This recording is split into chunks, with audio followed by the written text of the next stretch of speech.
Brought to you by NBC bearing, भारताची पहिली bearing उत्पादक। आपल्यासोबत मनोज जरांगे पाटील आहेत आणि ते आज ज्या ठिकाणी पावसाने खूप नुकसान झालेले आहे, अतिवृष्टी झालेली त्या भागाची पाहणी करत आहेत आणि त्यांचं नेमकंच कृषी मंत्री दत्तात्रय भरणे यांच्याशी बोलणं झालं। नेमकं काय चर्चा झाली दादा? कृषी मंत्र्यांशी बोलणं झालं, नेमकी काय चर्चा झाली आहे? ही अतिवृष्टी इतकी भयानक झाली की शेतकरी खूप आता खचला आहे, त्याला आधार देणं खूप गरजेचं आहे।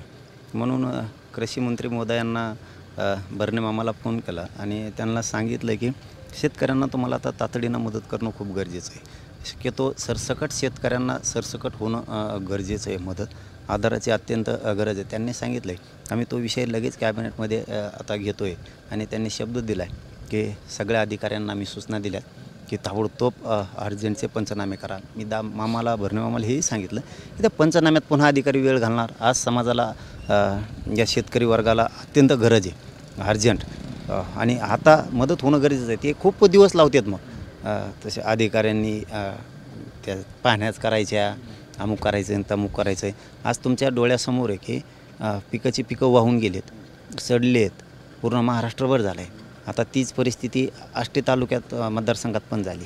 आता धामणगाव असेल, ते हिंगणे असेल, काय वाईट परिस्थित्या झाल्या त्या। महाराष्ट्रातलं असं एक गाव सांगता येणार नाही की या गावात झाली म्हणून, अतिवृष्टी सगळीकडे झाली। तर त्यांनी ठामपणानं सांगितलं की या शेतकऱ्यांना तातडीनंच मदत दिली जाणार। लवकरात लवकर अधिकाऱ्यांना सूचना दिल्यात की तुम्ही अहवाल पाठवा म्हणून आणि सरसकट द्या। मात्र हे आपण त्यांना लावून धरलं आहे। आणखीन 1 घंटाभरात पुन्हा त्यांचा फोन येईल। आपण शिंदे साहेबाकडं सुद्धा निरोप पाठवला आहे आणि मुख्यमंत्री फडणवीस साहेबाकडं पण पाठवला आहे। अजितदादांकडेही थोड्या वेळात निरोप जाईल। आपण सगळ्या स्तरावरती हे आता लावून धरलं आहे की शेतकऱ्यांना मदत झाली पाहिजे। भरणे मामांनी सांगितलं 100% मदत होणार। हैदराबाद गॅझेटचा GR निघाल्यानंतर आता बंजारा समाज ॲक्टिव्ह झालेला आहे। काल जालना आणि बीडमध्ये त्यांनी मोर्चाही काढला आणि या मोर्चामध्ये बीडमध्ये मोर्चामध्ये धनंजय मुंडे नेते आहेत, ते असं म्हटले की बंजारा आणि वंजारा एक आहेत आणि त्यावेळी काही बंजारा कार्यकर्त्यांनी याला विरोध पण केला आहे। तुम्ही कसं बघता याच्याकडे? साहेब, बंजारा समाजाचे लेकरं शहाणे झाले हे खूप चांगलं झालं। आपला बळच एक म्हणण्यात काय अर्थ नाही, एक म्हणायचं आणि खायचं। जे आरक्षण बंजारा समाजाचं घेतलं गेलं अर्ध, ज्यांनी घेतलं तर कुणी घेतलं मला नाही माहीत, बंजारा समाजाला माहिती। ज्यांनी घेतलं त्याची नियत कमीत कमी अशी पाहिजे होती की आपण काय करूयात, आपल्या जातीचे जर 100 घेतले तर त्यातले 70च आपले घेऊ। 30 ज्याचं आरक्षण घेतलं त्याचे घेऊ, ज्याचं घेतलं त्याचेच पोरं उपाशी तापाशी मारले। ही प्रक्रिया बंजारा समाजाच्या पोरांच्या आणि समाजाच्या लक्षात आली। आपलं म्हणण्यात काय अर्थ नसतो। ज्यावेळेस आपण आपलं म्हणतो ना एखाद्याला, आपण एकच आहेत, तर मग तसं वागावं पण लागतं। आज तो समाज पूर्ण टेकला, बंजारा समाज आरक्षण घेऊन त्यांच्यात असून सुधारणा नाही झाली। बंजारा समाजाला आरक्षण असून सुधारणा नाही झाली आणि जे बंजारा समाजाचं ज्यांनी आरक्षण घेतलं ते कुठे गेले?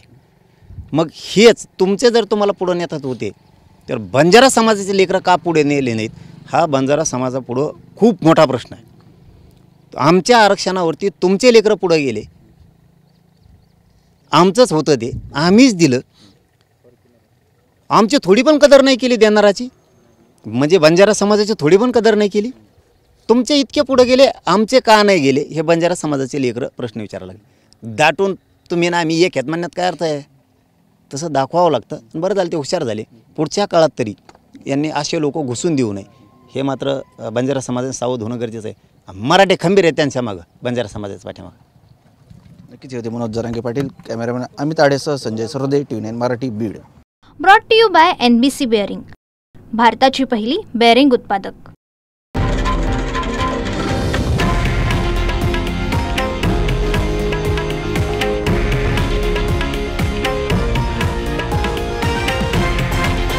हे आहे देशातील नंबर 1 न्यूज नेटवर्क आणि आपण पाहत आहात TV9 मराठी, एकमेव।